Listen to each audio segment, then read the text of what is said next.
Welcome to Mahoning Drive-In Radio. This is Mark. You may know me as the friendly neighborhood snack bar cashier, the man who touches your money, not your food, just your money, while at the drive-in. So sit back, relax, and get ready to delve deeply into the wonderful world of drive-in cinema. Specifically the Mahoning Drive-In, but, also drive-ins in general, and movies in general, because isn't that kind of why we're all here? So for me, my relationship with the drive-in goes back, like many of us, to being a little kid. My parents took me to the drive-in. It was one of 3 options we had to see movies in the small New Hampshire town that I grew up in. For me, it was the Claremont Drive-In. I have very, very fond memories of going to this drive-in as a wee lad. I think probably the earliest I can remember was probably 1977, so I would have been 3 years old. I specifically remember seeing the Apple Dumpling Gang Rides Again at the drive-in. I remember Harry Morgan's face splashed across the giant drive-in screen from the backseat of my parents' car, and I remember so many things about the drive-in. When you're little, everything sort of makes that big impression in your brain. I remember the pinkish purple neon letter C on the drive-in marquee that was outside the theater, facing the road behind the screen where all the film titles would be put up every week. I remember driving under the overhang at the ticket booth, and that sort of, in my brain, memory at least, the sort of slanted glass that they used to have in that old style that you see in a lot of surviving hamburger stands and ice cream shops now. But back then they would put it everywhere, really. And I remember the sound of tires crunching on gravel. To me, that is one of the most quintessential drive-in sounds, is that gentle crunch as the car tires roll up the ramp and into place, or they roll out for the night. And back in my day, back when I was a kid, we still had speakers. At my drive-in in Claremont, New Hampshire, back in the late 70s, early 80s, that drive-in closed in 87. Back then, they still had the speakers functional. Now, there were areas where the speakers would break, and, it got to a point where the drive-ins weren't really wanting to pay to maintain the speakers anymore, or there wasn't the ability to maintain the speakers. So as they died and became dysfunctional, they would just take them out. And parallel to the speakers, I do recall you having the option to listen over the radio. It was the typical kind of fuzzy AM shortwave radio. Shortwave meaning it didn't cover much. Well, actually, no, it did cover Beyond the Lot, because another memory I have clearly is leaving the drive-in one night, and we lived clear across town. We lived a good way away from the drive-in, and I remember us leaving after the second movie, and we could still hear the credits far, far away. And in fact, I remember the plaza, the drive-in was located next to the Kmart plaza in my town, and I remember leaving Kmart one night and trying to see if we could tune in the drive-in, and you could, and I remember being able to hear the movie almost all the way home, and that's like miles and miles away. So it was really impressive to me that the signal from the drive-in, which really only needed to cover not a very big lot, really. I mean, it was sizable, but it was nowhere near as big as the Mahoning lot, that signal would go so far.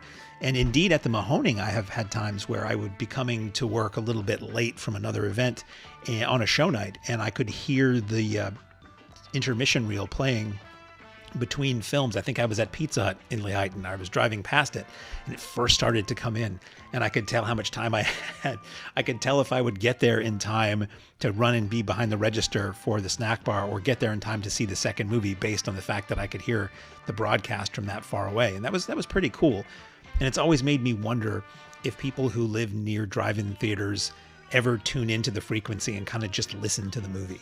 Maybe that was more common back in the old days, back when, radio was, in theater of the mind was more of a thing. But I always thought, man, if I lived near a drive-in, I would listen to the movies all the time. And indeed, back in 1987, the last year the drive-in didn't open in my town, my family moved across town to a place where I figured I could ride my bike, not a very far distance, park it on the hillside that overlooked the drive-in. And if I brought a radio, I could sit there and watch movies for free, and I was so excited about that. And even sort of a step below that, I was excited with the idea that, man, if I could get that radio on my stereo in my bedroom, I could listen to movies for free. I could listen to new movies. Now, nowadays you think about that and you're like, why would you want to just listen to a movie? But back then, home video was still relatively fresh. The idea of being able to own a movie was still fresh. I remember kids just a couple of years earlier than that, they would hold tape recorders up to the TV and they record movies that way, because that was the only way you knew you were going to be able to listen to it again or see it again or hear it again, because it was the era of $100 videotapes. And unless you were rich or smart enough to have 2 VCRs and do a little illegal duping at home from the rental store, you really weren't going to have the ability to, as we say now, have a movie on demand quite so much. So I was really excited when we moved in '87 that I was going to be that much closer to our drive-in. Unfortunately, that was the year the drive-in was, so the land that the drive-in sat upon, the fate of so many drive-ins, was sold, and it was basically bulldozed to become a Kmart. It was bulldozed to become a Kmart built right next door to the Kmart we already had. So I was like forever resentful about that. I was like, we already have one. The drive-in is unique. It's cool. It's close to my house now. Why are you doing this? And, and then, what happened? Sure enough, that Kmart went out of business. Now, it went out of business about 30 years later, but still, I hold. It would have been cooler to have the drive-in all that time. Anyway, I digress as often as possible. I don't have a lot of clear memories of going into the snack bar as a kid. I think my parents were the type to probably have us eat dinner before we went out to the drive-in because it wasn't that long a drive from where we lived. And they weren't the type that would really get there tremendously early. I always remember us getting a pretty good spot, being 2 or 3 rows back, sort of parallel with the entranceway to the drive-in snack bar. So I think we would have eaten dinner first. We always brought a cooler. And I actually still have the cooler, the old 70s red and white Igloo cooler that we used to bring to the drive-in as a kid. I still have, and I still occasionally will bring to drive-ins now, and that's a pretty cool, for me, connection to the past. But one of the biggest things I remember from being a kid at the drive-in, and one of the things that I actually looked forward to almost as much as the movies, was the intermission reel. It's time to stretch and fetch. See what's cooking at our refreshment counter. Now, this was, if you're a fan of drive-in culture, you know there were many intermission reels, and everybody who went to a drive-in, their local, would show one. Usually they only had one. Occasionally a drive-in would have a couple, like we have at the Mahoning. Jeff has several that he rotates through. Some are big fans of certain ones. I know Rico gets a lot of love. See? I know Puppies and Kitties gets a lot of love. And every once in a while, he'll acquire a new one and add that to the rotations, which is kind of cool because you don't know which one you're going to get when you go there. And if you go often enough, you'll see your favorite or all your favorites. But at the Claremont Drive-In when I was a kid back in the 70s, early 80s, they just had one. And it was the one that was a countdown reel and had the little animated bits and pieces. You had the little marching band, the guy playing the tuba.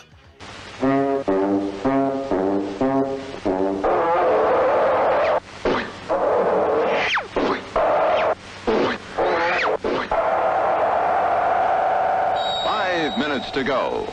And you had my personal favorite, the golfer and his lady, which I think is extremely untoward, and I love it. There's a very well-placed sound effect in there, okay?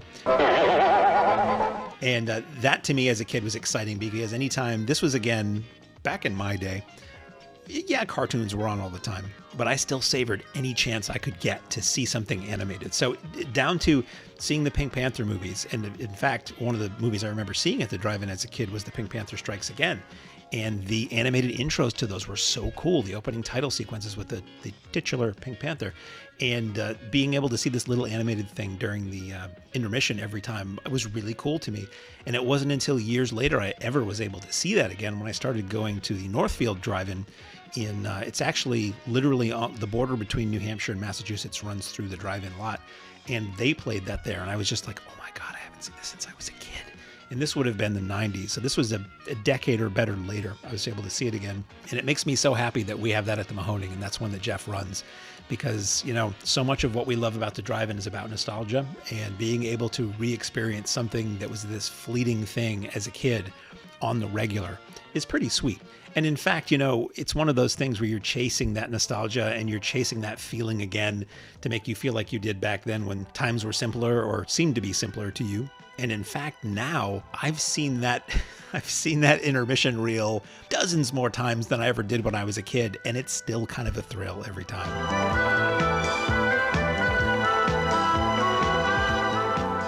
How do you like your pizza? Gobbled? Nibbled? Two-fisted style. One thing I wanted to talk about was this memory I have of going to a specific show at the drive-in, the double feature of The Night the Lights Went Out in Georgia and Honeysuckle Rose. Little backstory on these films. So Honeysuckle Rose was a film from 1980, which was the big Willie Nelson movie. It was Willie Nelson and Diane Cannon, and the song On the Road Again was in this film, and it was a sizable hit. Certainly the song was. And it was just a story about, Willie Nelson's this country guy on the road and the lives and loves and laughs that he has being on the road, being Willie. And that was released in 1980. The Night the Lights Went Out in Georgia is something that you saw a bit of in the early 80s and the late 70s. It was a movie that was based on a song. It was based on the Vicki Lawrence from the Carol Burnett show song, The Night the Lights Went Out in Georgia, that was a big hit in the 70s. So 1981 rolls around and it becomes a movie starring Christy McNichol, Dennis Quaid, and Mark Hamill. I remember seeing the TV ads, the TV spots for that movie, and it had Luke Skywalker in it, and he played a cop. And there's a scene in the ads where he walks up to pull somebody over, and he's in his underwear, and he's got red polka-dotted boxers. And oh my God, this movie looks great and funny, and I need to go see this.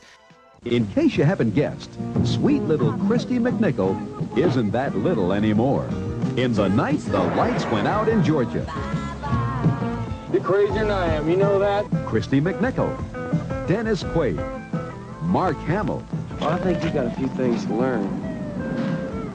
So you gonna teach me, Mr. State Trooper? I just might. He's got the talent. She's got the brains.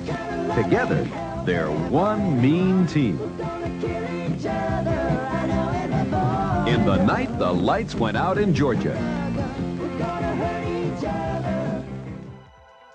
So I start begging my mother to take me to see Night the Lights Went Out in Georgia at the drive-in. Didn't care about Honeysuckle Rose. I think maybe my mother was more interested in Honeysuckle Rose because it was more of a grown-up movie, and she probably thought Willie Nelson was cool. And so I was begging, please take me to go to see this. This is coming to the drive-in. And at the time, this drive-in, which some would do, it would flip-flop the order of the movies. So the way they had it scheduled for this weekend, I believe it was during the summertime. So it was Friday, Saturday, Sunday. Could be totally wrong. It's been, 40 years since this happened. But my memory is this. On Friday, the lineup started with Honeysuckle Rose and then followed by Night the Lights Went Out in Georgia. On Saturday, it was going to be the same thing. And on Sunday, they would swap them. So on Sunday, if you just wanted to see the movie that I wanted to see, you could go and see that first, followed by Honeysuckle Rose.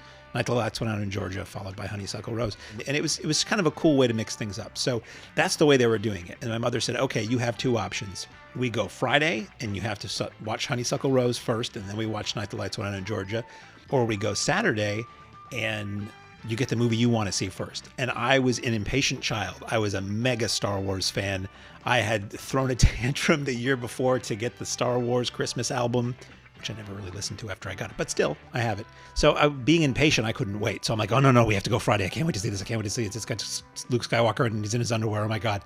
Not in a sexual way, but it looked like wacky comedy with Luke Skywalker. And, at the time, Mark Hamill wasn't working a tremendous lot. He had done Corvette Summer after Star Wars and maybe some other things. But, if you were a Star Wars maniac like I was, you really only had those movies and they in theaters. They weren't on video and they weren't on TV at that point to see this character or this actor in. So I was probably less than patient about it verbally. So we went out on Friday night and we paid our tickets and we got our spot and we sat through Honeysuckle Rose, which as a kid was really not what I was into, but it was fine. I remember it being kind of funny and pleasant and the music was fine. And then intermission comes, and this is really cool. And then they show the Tom and Jerry cartoon.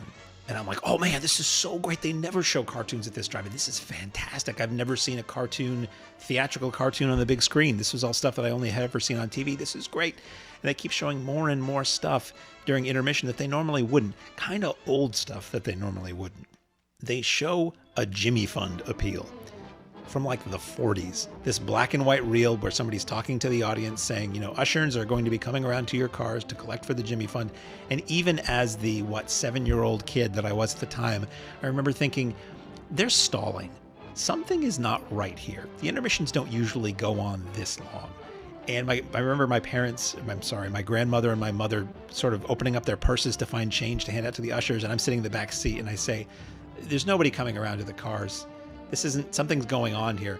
And finally, somebody came on, the projectionist came on over the intercom or over the speakers and said, the print of Night the Lights Went Out in Georgia hasn't shown up yet. So if you want to leave and get a rain check, you can. If you want to stay, we still have Flash Gordon, which we had been showing the previous week, if that's okay. Otherwise, you're welcome to leave and come back tomorrow or Sunday night, and we're really sorry. Now, I was just pissed. I was a kid who I want to see The Night the Lights Went Out in Georgia. And by the way, this little story will probably go down in podcast history as the most times that film has ever been mentioned in the course of an hour since it came out. I didn't want to stay and watch Flash Gordon. I thought Flash Gordon looked scary. Now, as a 6 or 7 year old, I mean, now I think it's a blast, but as a 6 or 7 year old, they would always show that weird spider creature in the swamp in the trailers, and I thought that looked scary, and I didn't want to be there to see that. So I have a clear memory of my grandmother and mother, getting their stuff together and putting the car in gear and rolling out while the Queen theme to Flash Gordon plays in the cool animated opening. And I thought it looked cool, but it's like, that's not the movie I want to see. I want to see this other thing. So that was that, and we went home that night. So the next day rolls around, and my mother says, okay, you can go and see the same 2 movies that we were supposed to see last night tonight, but you're going to have to wait through the first feature again to see the movie you want to see. Or if we wait until Sunday, you can go there and you can see the movie you wanted to see first, finally, and not have to watch the Willie Nelson saga again. And of course, being the patient, thoughtful child that I was, I said, no, I want to go tonight. I want to go and I want to see the movie I want to see. I don't want to wait. So we went out, and I remember we went to Burger King and had dinner. And then it was very close to the drive-in. It was almost across the street, just up the street. And then we rolled in again, and we sat through Honeysuckle Rose again. And I heard On the Road again another dozen times, or however many times it's played in the movie. And intermission came up, and oh, here we go. I'm so excited. I'm awake now. I'm ready to go. Oh my God, I'm finally going to see this movie that we've gone through all these trials and tribulations and had to get a rain check to see. And the movie starts, and it's the song, and there's his name. It's Mark Hamill on the big screen, and this movie's kind of funny and kind of down home. And I fell asleep. I fell asleep, and I never saw the rest of it. And I was awakened as we were leaving, and the credits were rolling. And I never saw that whole movie. After all the moaning and being a little brat that I was to see The Night the Lights Went Out in Georgia back there in 1981, I never really saw the whole movie until it hit HBO a little bit later that year.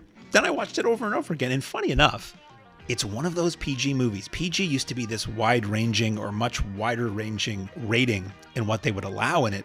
There's full frontal nudity in like the opening of that movie, like full frontal female. And I'm just like, wow, that's a PG movie. Full frontal and a character is shot to death in a very not funny way in that movie. One of those movies too that made me fear for, it made me distrustful of a lot of dramas as a kid, even though it was sort of a light drama, because so many dramas that I watched as a kid on TV, Bless the Beasts and Children being the big one, were these movies that were like all fun in the sun and fun and games, and all these characters are great, and then one of them's dead.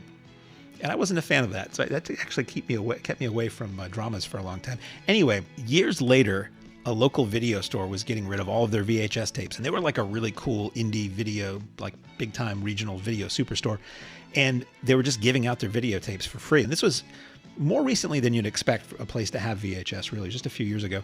And I was able to snag free copies of Honeysuckle Rose and The Night the Lights Went Out in Georgia. So one day soon, I'm going to sit down and I'm going to recreate the double feature I never fully got when I was 7 years old. If you're mighty thirsty for something mighty good, our hot chocolate's just a drink. It's a beverage and a food. Get hot chocolate and see just how good a drink can be. So speaking of throwback, so what we do at the Mahoning, as you probably know, is we are all 35 millimeter, all retro. So it is recreating the past. It is stepping back in time. It is wallowing in the good memories and making new ones, obviously. A lot of people are seeing movies for the first time this way, which to me, the best way to see a film for the first time, no matter what it is on the big screen.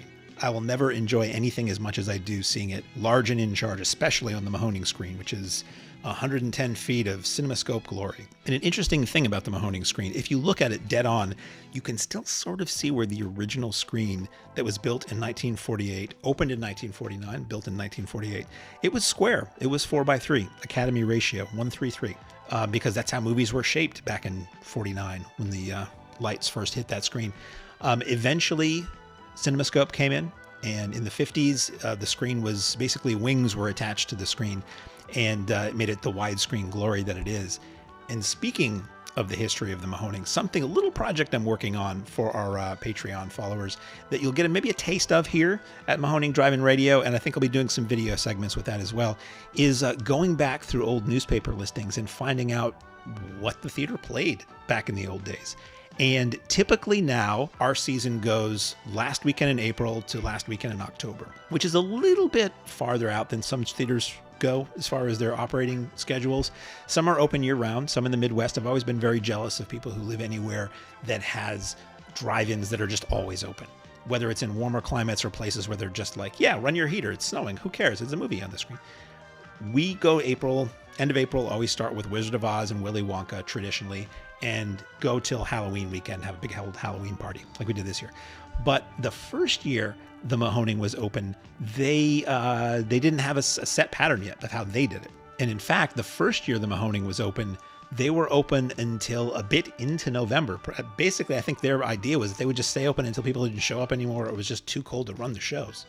So I have in front of me here from the Mauch Chunk Times News, which was the paper of record for the area, the last show of the season for the original Mahoning Drive-In Theater. 4 miles west of Lehighton, the ads were always sure to point out, the original season, the first inaugural season. So the last night of the 1949 season was Sunday, November 13th, and it was a double feature. And the films they had were Tyrone Power in Blood and Sand, which was a drama about bullfighters, and Randolph Scott and Gene Tierney and Dana Andrews in the movie called Belle Starr, a Western.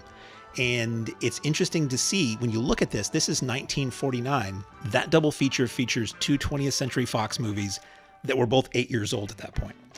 And again, these are the days before really much of the way of movies on TV. Not a lot of folks had TV in 1949, and the studios for many years were very reluctant to sell their films to TV. So the only way to see a movie was in the theater, really. And you had re-releases. You know, they would re-release the Universal Monster movies every once in a while. These are classics that people would look forward to, you know, a generation. It's sort of the process Disney had for many years of re-releasing their classics on the big screen. I saw Darby O'Gill and the Little People on the big screen on film as a kid, and that movie was, you know, probably approaching 20 years old at that point. But to me, I'd never seen it, but it was a new movie to me. So you have a double feature with these two movies from 8 years earlier, from 1941, and they're pretty typical of what the Mahoning was running back in the early days. Now, this, you know, my research has just begun, but what I'm seeing is that the indoor theaters, there was an indoor theater called the Capitol in Jim Thorpe nearby. There was, or Mauch Chunk at that point. There was the Palace, not too far away. There were a couple of indoor theaters, and those were the theaters that generally played what we would call the A pictures.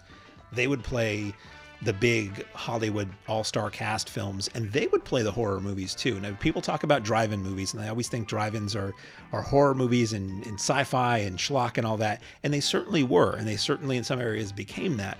But for many years, drive-ins were showing family films and just normal movies. And most of what I'm seeing in the research for the first several years of the Mahoning is that they were showing a lot of Westerns, a lot of crime movies, melodramas, and what you would call B pictures, but in the classic sense of B picture, as in not the A-level movie, but the one that's a little bit below that, not like schlocky stuff. Now, on occasion, they would show that stuff. And I'll talk more about that in future throwback segments. But for the most part, the Mahoning just ran normal stuff for normal people, which is what I refer to, not condescendingly or anything, not insultingly at all. But when you talk about the Mahoning crowd. The Mahoning crowd loves horror movies. They love retro movies. They love schlock. They love the immersive experience we have. And you have people who just want to see the new Tom Hanks movie, and that's fine. You have people who just want to see the new mainstream stuff, which is, you know, what the indoor theater up the street used to do, and that's fine. I always refer to those people as normal people, because normal people generally don't want to see some of the kind of shows we put on, and that's fine. That's fine. It's not saying that our people are abnormal. I'm just saying normal people want other stuff. So the Mahoning classically was always a drive-in for normal people. And then our gang took over. It became a drive-in for abnormal people. But it's very interesting to go through these old ads and see how the theater found its footing in the early days, how they advertised themselves, what kind of films they showed, what kind of promotional things they did. It's fascinating, and it's not all A pictures. It's not all B pictures. There were some Z pictures in there, and I'll bring that up and tell you about those as we go. And we'll post these ads too. We'll post them alongside the video segment or the podcast where we talk about them, so you can get a look yourself too. But to me, it's just fascinating. It's a wonderful step back in time, like the Mahoning is. Built in 1948, opened in 1949, and not a heck of a lot has changed in that amount of time. Various owners have upgraded and tweaked and modified things slightly here and there. But if you take the in-depth, the insider's VIP tour, you're going to find so much there that has not really been touched since it was laid in that swampy ground decades ago. So I don't know how familiar you are with radio spots. I'm a huge fan of radio spots. I grew up in the era where I grew up, you never really heard them, but these were things that were created to be played on radio stations. As much as you would have a TV commercial for a movie, there were audio versions of that were crafted for radio stations, and stations would get them. They would come on a 45. It's the kind of thing that a theater would order and then I think hand off to the radio station and pay to play. Not payola, but actually, you're paying for a commercial. And some were basically just cut down versions of the trailer, but some were their own art form. Some were really designed to work as an audio piece. Some had nothing to do with the movie at all in terms of audio. It would just be an announcer or other actors talking about things or music or sound effects or whatever. But I think they're fascinating. They're highly entertaining. You'll hear Virgil play them sometimes during his DJ sets at the drive-in to spice things up. Mostly horror because that's our bread and butter, but they really were done for every genre of film. You can occasionally find these on eBay. They're pretty collectibles, so it's kind of hard to find any for really well-known films. I've got one myself for a movie called The Man from AIP in, I think, the early 70s, late 60s, which is a film about this shocking, unthinkable idea that an African-American might become president one day, starring James Earl Jones. And it's got the AIP logo on it. And I'm a huge American International Pictures fan. So to have anything vintage with their name on it, to me, is a treasure to have. So what we're going to occasionally do here at Mahoning Drive-In Radio, much like we do in the booth if you're on the lot, is play you some radio spots. We'll throw one in every now and again. We may announce it, we may talk about it, we may just throw it in to spice up the program. But here's one right now that is one of my absolute favorites. This is the radio spot for a movie called Shockwaves. Now, we're going to talk about movies here, and we're going to talk about how we first saw movies and nostalgia and history and all that stuff, or at least I am. And one of the movies that really creeped me out royally when I was a kid was this movie from 1977, starring Peter Cushing, called Shockwaves. And it's basically the underwater Nazi zombie movie. Now, there have been other Nazi zombie movies. There have been other underwater Nazi zombie movies, but there's only one Shockwaves. And it does something I love in horror that few films do, or few films try to do or do well. And it's something I call daylight horror. Phantasm has a little bit of that too.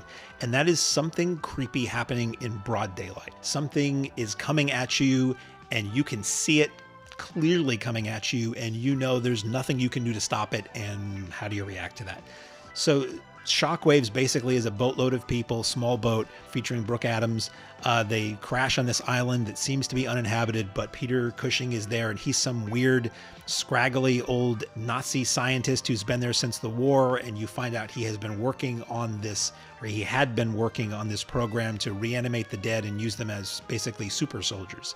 And there are all of these scenes of these zombies with Nazi uniforms on underwater, rising up out of the water and going after people. And it just was creepy as a kid. And it might be cheesy now. I don't know. I think I'm too close to it to really know whether it's good or not, but I like it. And in the old days, ballyhoo was king. Ad men, agencies, producers, they sold the sizzle and not the steak. They came up with great taglines, great ad campaigns, great visuals. Keep telling yourself it's only a movie, stuff like that. And for me, Shockwaves has a pretty good line in it. So here's the original radio spot for Shockwaves. Something is down there. Something unspeakable. Something that once was almost human. Shockwaves. Something from beneath the living. Something to chill you to the deep. Shockwaves. from Joseph Brenner, rated PG. Starring the masters of shock, Peter Cushing and John Carradine. Shockwaves. It is something else. And if I'm not mistaken, it's kind of a blur at this point, but if I'm not mistaken, Exhumed ran Shockwaves at one of the Zombie Fests years ago, and I'm a big fan of that movie. I would be happy to have us see that film hit our screen once more in the future. So I think that's going to do it for me right now. I just wanted to pop in for a little while, a little visit, tell you a story, give you a little information, give you an idea of sort of what Mahoning Drive-In Radio is going to be like. It's really going to be all sorts of things. It's going to be somewhat like you get when you're at the drive-in. You'll hear us talking. You'll hear people you know from the theater talking. We'll interview each other. You get to know the staff a little bit more. We'll interview guests who come through. We'll interview guests who maybe haven't been to the drive-in yet. We'll talk to other drive-in owners about their experiences, get their stories. We'll get some history with Jeff. We'll get some inside information about upcoming events that you might not know about yet. And it's just sort of like it's a way to extend the Mahoning Drive-In experience for people who might not have been to the theater or can't get to the theater, or for times when the theater isn't open. It's a way to stay connected in the off-season and stay super connected in the on-season. Dog days, hot dog days that is, somehow have a way of turning out to be fun days. The pop and sizzle of the juicy meat seems to say, come and get me, I'm done to a turn. And I just want to take just a little moment to thank you for being part of Patreon. If this is how you're listening to this, thank you very much. We have 3 levels on Patreon, 3 different price levels, 3 different tiers, and it gets you different stuff. No matter which level you're at, we just thank you for helping support the theater. The whole idea with this Patreon is a way to generate income in the off-season and keep the lights on, keep the film rolling, and continue the fun here at the Mahoning in a way that we really couldn't do completely before. And it's a way to just stay connected with everybody and give a little something extra for the Insiders Club, so to speak. So thank you so much, and we will talk to you again very, very soon on Mahoning Drive-In Radio. Ladies and gentlemen, thanks again for coming out tonight to the Mahoning Drive-In Theater. We hope you come back and see us again real soon. The exit is on the right-hand side of the screen at the front of the field. Good night and God bless you.